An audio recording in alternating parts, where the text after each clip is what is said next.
Bien, esta es la segunda clase ya de nuestro seminario. El otro fue una introducción y esta va a seguir siendo una introducción porque hablamos poco.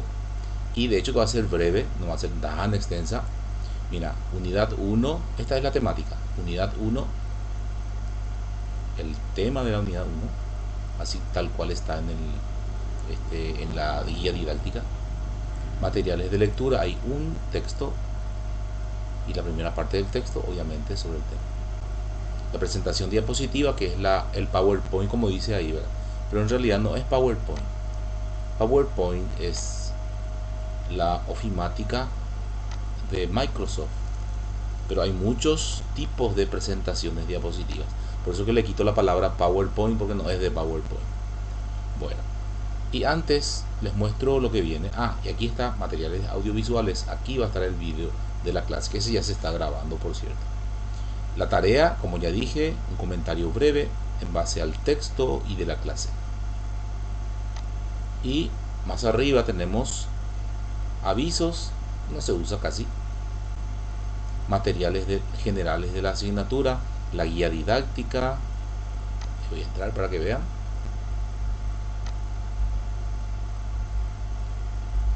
Ahí se ve la guía didáctica. Bueno, está la que les pasé, lo creo. Y aquí están los contenidos y las fechas, ¿verdad? Pero que ya no van a coincidir, obviamente. Recién me dieron esta semana la plataforma y es por eso que crea un poquitito de problemas. Y de hecho que en la reunión que tuvimos el martes recién se aprobó este seminario. Nosotros estamos, como que estamos haciendo todo, bueno, adelantado por decir. Textos del módulo. Ahí van a encontrar también, a ver, un poquitito, no sé lo que está pasando, no se está viendo esto, ¿verdad? Bueno, vuelvo un momentito.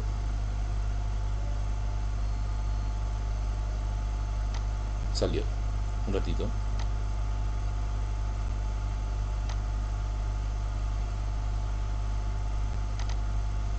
Sí, porque cerré. Ahí está, vuelvo a presentar. Textos del módulo. Y están los textos del módulo. Está en Drive, entonces la lista de textos. Sí.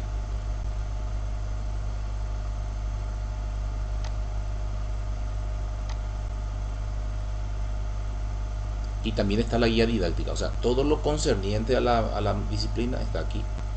Y también van a seguir apareciendo otros nuevos contenidos que voy a ir alzando de acuerdo a cómo vamos desarrollando. Bien, después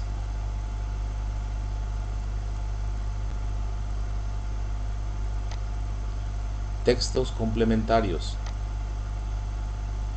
Y aquí también están algunos textos complementarios que se relacionan con filosofía, gnoseología, filosofía del lenguaje también, por supuesto, y otros textos para la lectura.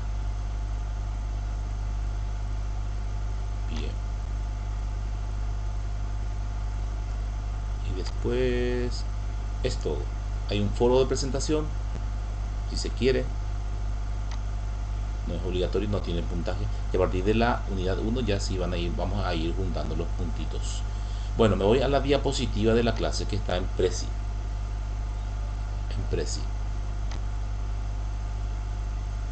Esto está disponible en Prezi, uno puede acceder ahí si es que quiere observar.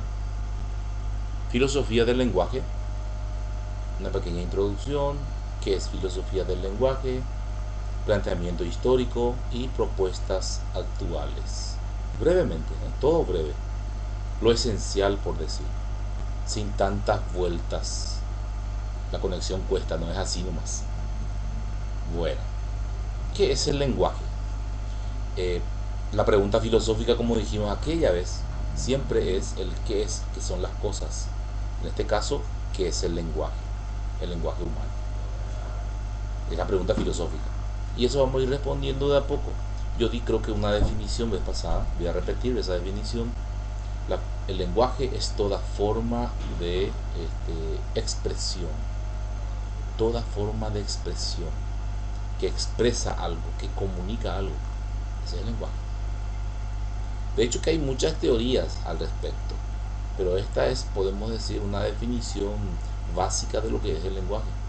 Cada teórico otra vez le va a dar su enfoque, tratando de explicar un poquitito eso. Bueno, y ahí surgen los debates. ¿Qué es la filosofía del lenguaje? Es la rama de la lingüística teórica surgida en relación de la lingüística con la filosofía. En esa conexión, en ese nexo entre la lingüística y la filosofía. Es filosofía y es lingüística. Nosotros le damos el enfoque filosófico, ¿verdad? Y por supuesto que desde la lengua se da otro enfoque, un poquitito distinto seguramente de lo que es la filosofía del lenguaje. Esencialmente el fenómeno del lenguaje, no solamente humano, sino cualquier tipo de lenguaje. Tiene doble dimensión, la dimensión objetiva, que es más bien la definición de los antiguos, Platón, le tenemos a Hegel, a Kant, ya le van dando otro enfoque moderno. Y después el surgimiento en sí con el pensamiento de Nietzsche. Algunos dicen Nietzsche, otros dicen Wittgenstein. Hay dos vertientes muy fuertes, pero ustedes van a ver la historia ahí, breve, del giro justamente, del giro lingüístico que es lo esencial de hoy.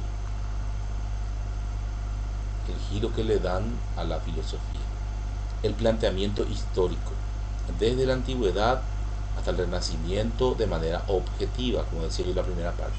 Y a partir del humanismo en adelante ya le dan un tono subjetivo.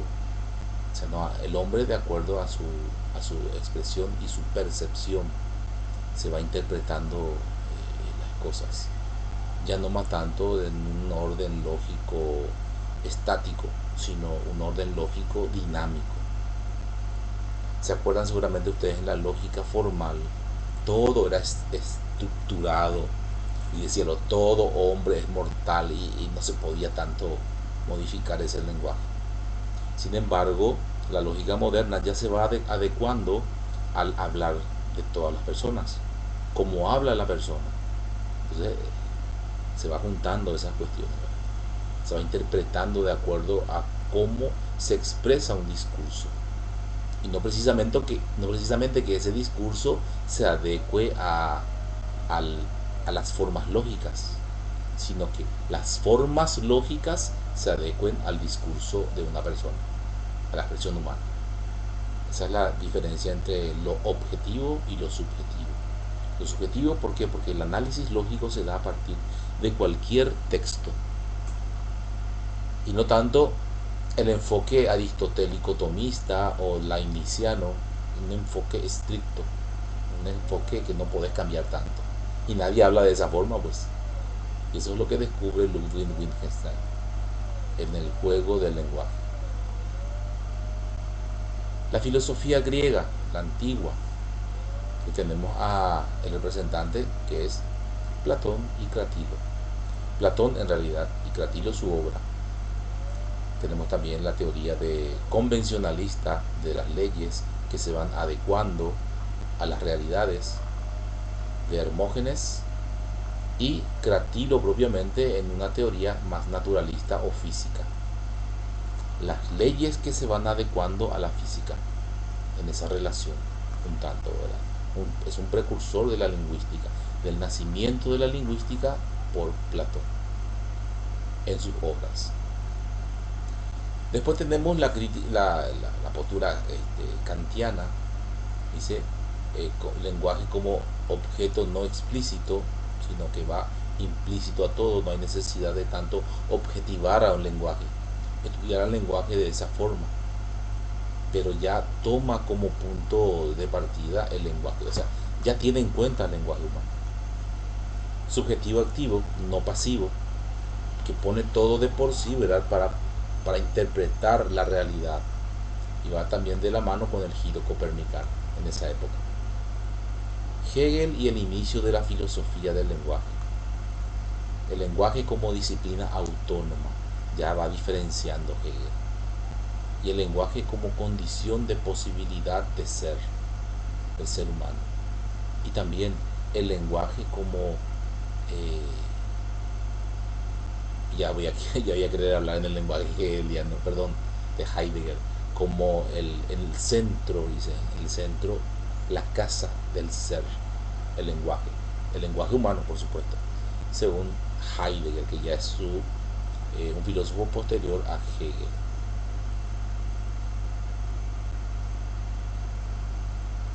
Y Bertrand Russell y el atomismo lógico, ahí vamos un poquitito hacia el lado de la lógica moderna, de la filosofía logística o analítica, del lenguaje, la lógica moderna. Habla del atomismo lógico, ¿por qué? Porque reduce el pensamiento, reduce a las proposiciones atómicas, no a los conceptos como hablaba Aristóteles, Santo Tomás de Aquino o Leibniz. Ellos hablan del concepto, la idea, el concepto como idea. Sin embargo, para Bertrand Russell lo que le interesa ya no son los objetos, ya no son los conceptos, sino son las expresiones o proposiciones que tienen un sustrato de algo que ocurre, la ocurrencia de las cosas, de lo que acaece, o sea, el hecho. A partir de un hecho, entonces podemos partir para analizar el lenguaje. Por eso habla aquí de las proposiciones moleculares y atómicas. A partir de las proposiciones atómicas se tiene en cuenta en la lógica y en la filosofía de Bertrand Russell y, por cierto, también actualmente, para la ciencia actual. Las teorías de las descripciones, el actual rey de Francia es Calvo, bueno, en cuanto a las descripciones, ya se analiza también en ese sentido. Es libre, es subjetivo. Esta otra persona está por empezar. No le veo. Ahí está. Rodolfo, ahí viene Rodolfo. Bueno. Bertrand Russell, 1910-1920. Y Ludwig Wittgenstein, ahí tenemos, y su teoría de la imagen. Y ahí habla del Tractatus Lógico-Filosófico, que es su obra, y otras también. Por cierto, el Tractatus está en la lista de textos complementarios, también para su análisis en cualquier momento. Y otras obras de él. Tenemos la teoría de la imagen. Él habla de las interpretaciones, que esas interpretaciones tienen que ver radicalmente con el lenguaje. Dice él, el lenguaje expresado, dice, él habla de la expresión. Si yo puedo expresar un lenguaje por medio de símbolos lingüísticos, o él habla, entonces esto ya se da más de una forma sistemática u ordenada, o sea, científica, el lenguaje. Que yo puedo expresar, si puedo expresarlo, entonces se vuelve científico. Pero si yo no puedo expresarlo, puede que esté en mi mente todavía. Si no lo expreso, entonces todavía no se vuelve proposición. Si expreso, ahí se vuelve. Pero para expresar tengo que aclarar mis ideas o las imágenes que rondan en mi mente. Él dice, hay que decir lo indecible. Eso que te cuesta decir, tenés que decir. Pero hasta que no puedas decir, todavía no existe eso. Ejemplo, un creador, un inventor, un genio, que está creando algo nuevo. Hasta que no lo haga, hasta que no lo exprese en la realidad, entonces es una idea nada más vaga que tiene en la mente. Tantas ideas tenemos en la mente. Pues Dios, por ejemplo, como idea, si Dios existe, es una idea. Hasta que no se pueda expresar qué es Dios, entonces Dios no aparece. Está ahí en la nebulosa. Pero tampoco, ¿verdad? O sea, Dios no pretende ser ciencia. Estamos hablando de un lenguaje científico. Si no lo podemos expresar, por lo tanto, no se puede considerar como algo cierto, verdadero, tautológico, ni contradictorio. O sea, no es ni verdadero ni falso. es un sinsentido, no tiene sentido lógico. Y las proposiciones lógicas, por supuesto, ¿verdad? A partir justamente de las proposiciones atómicas y después las moleculares. Él dice, no los objetos, sino los hechos, dice él. Por supuesto que los hechos son afirmaciones, algo acaece, algo ocurre. Entonces ahí se puede enunciar una proposición a partir de un hecho, no de un objeto. El objeto está ahí. Por ejemplo, el árbol, bueno, ¿qué puede decir el árbol? Nada, está ahí el árbol. El árbol cae, ahí ocurre algo, hay una ocurrencia, algo acaece. Entonces, a partir de ese hecho podemos expresar proposiciones, ya sea atómicas como moleculares, pero aparte de hechos, no de objetos. Dice él, el mundo tiene sentido a partir de los hechos. Dios, por ejemplo, Dios no es un hecho, Dios es una idea. Si esa idea acaece, ocurre, algo le pasa a Dios, o se aparece ante nosotros, ahí entonces, mira, Dios está ahí. Ya podemos expresar afirmaciones sobre él. Así como decía Bertrand Russell, el actual rey de Francia es calvo, dice. Bueno, perfecto. Dios tiene una barba frondosa. Y el giro lingüístico de Nietzsche y Wittgenstein.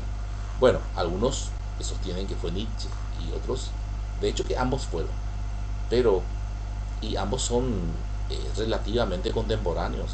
Nietzsche es anterior y Wittgenstein también, o sea, es posterior. Pero ambos trataron justamente ese tema. Bueno, no es que lo trataron de esa forma, pero sus ideas reflejan justamente ese giro lingüístico. ¿Y a qué se refiere justamente ese giro lingüístico? Que justamente la filosofía objetiva y la filosofía subjetiva, que al igual partíamos.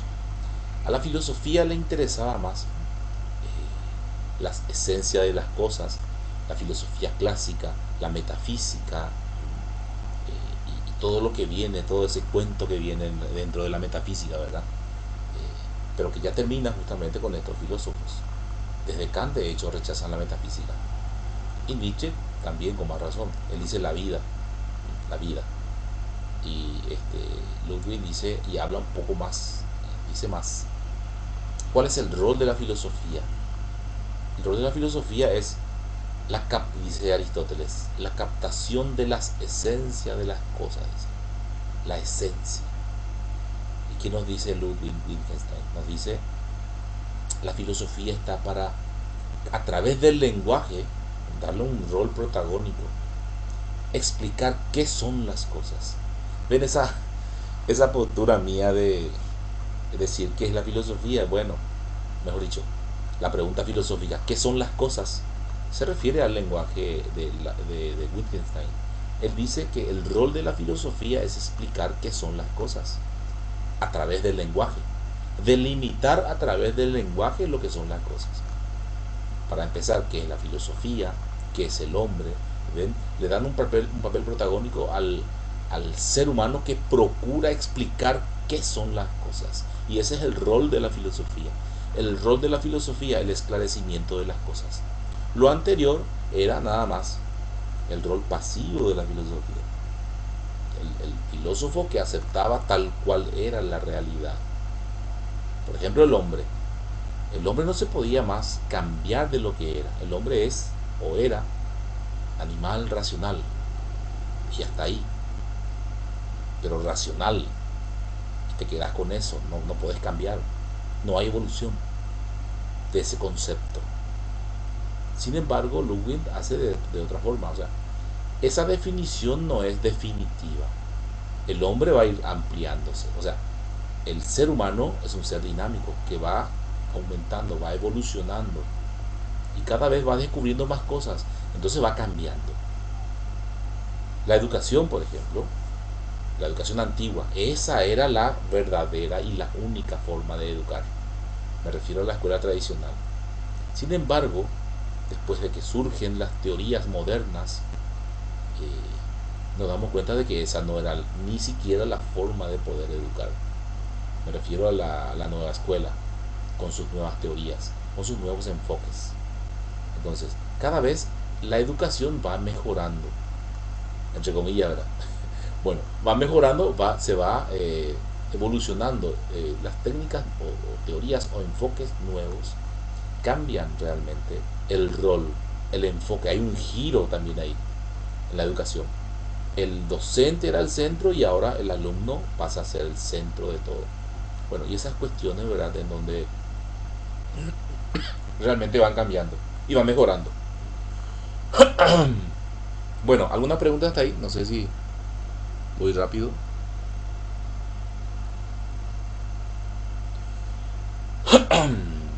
Bueno, propuestas actuales.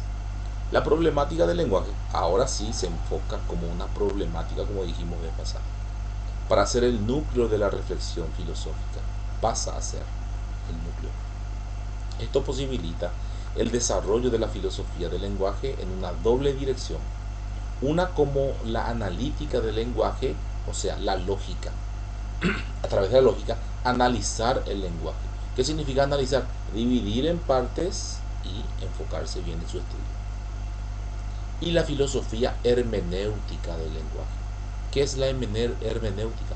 Es la interpretación. Análisis en cuanto a cómo está escrito y hermenéutica en cuanto a qué nos quiere decir.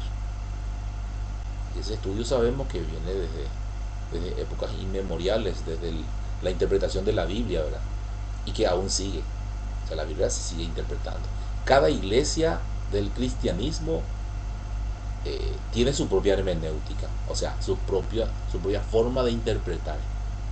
Hermenéutica, Hermes, el dios griego, que interpretaba el lenguaje de los dioses para expresarlo a los mortales. Entonces, de la misma forma, la hermenéutica como disciplina filosófica trata sobre la interpretación de los textos antiguos. También, por supuesto, en su enfoque moderno, a través de la filosofía del lenguaje, la interpretación del lenguaje, o mejor dicho, de lo expresado. La filosofía analítica del lenguaje y la filosofía hermenéutica del lenguaje. Estos son enfoques actuales. ¿Qué quiere decir esto? Que aún se sigue trabajando hoy en día en filosofía. Esto es lo que hacemos en filosofía hoy en día, o es lo que se hace. Filosofía analítica del lenguaje, el lenguaje como objeto de la filosofía, y que abandone ya la especulación metafísica, como decía yo, a través de Bertrand Russell y todo su desarrollo. Análisis lógico del lenguaje científico o el análisis lingüístico del lenguaje común. Ahí está, mira, lo que decía yo. Hasta el lenguaje común podemos analizar.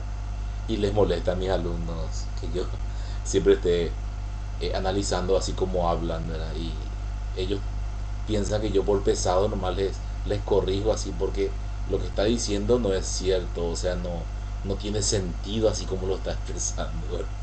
Bueno, es como un juego también.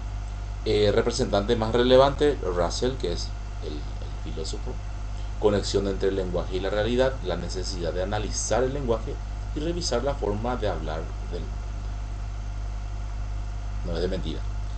La filosofía hermenéutica del lenguaje, dice, lenguaje como instrumento de comunicación y expresión de pensamientos, el arte de interpretar. Antiguamente, interpretación alegórica de textos. En la actualidad, el término se sitúa en la tradición científica de la modernidad. Y miren que de hablar de interpretación, hablamos de todo. En las ciencias cuantitativas, interpretar los números, los datos obtenidos. En la ciencia cualitativa, interpretar los sentimientos. Miren, se puede interpretar.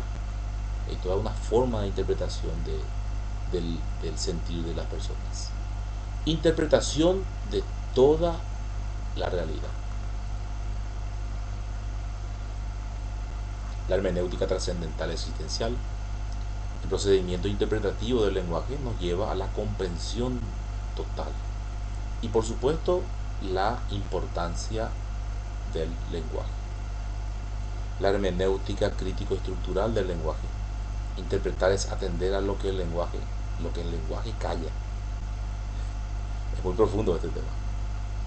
Decimos cosas, pero en realidad hay cosas que no decimos.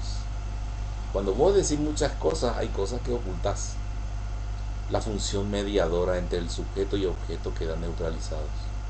La función inmediadora, objetivo y subjetivo.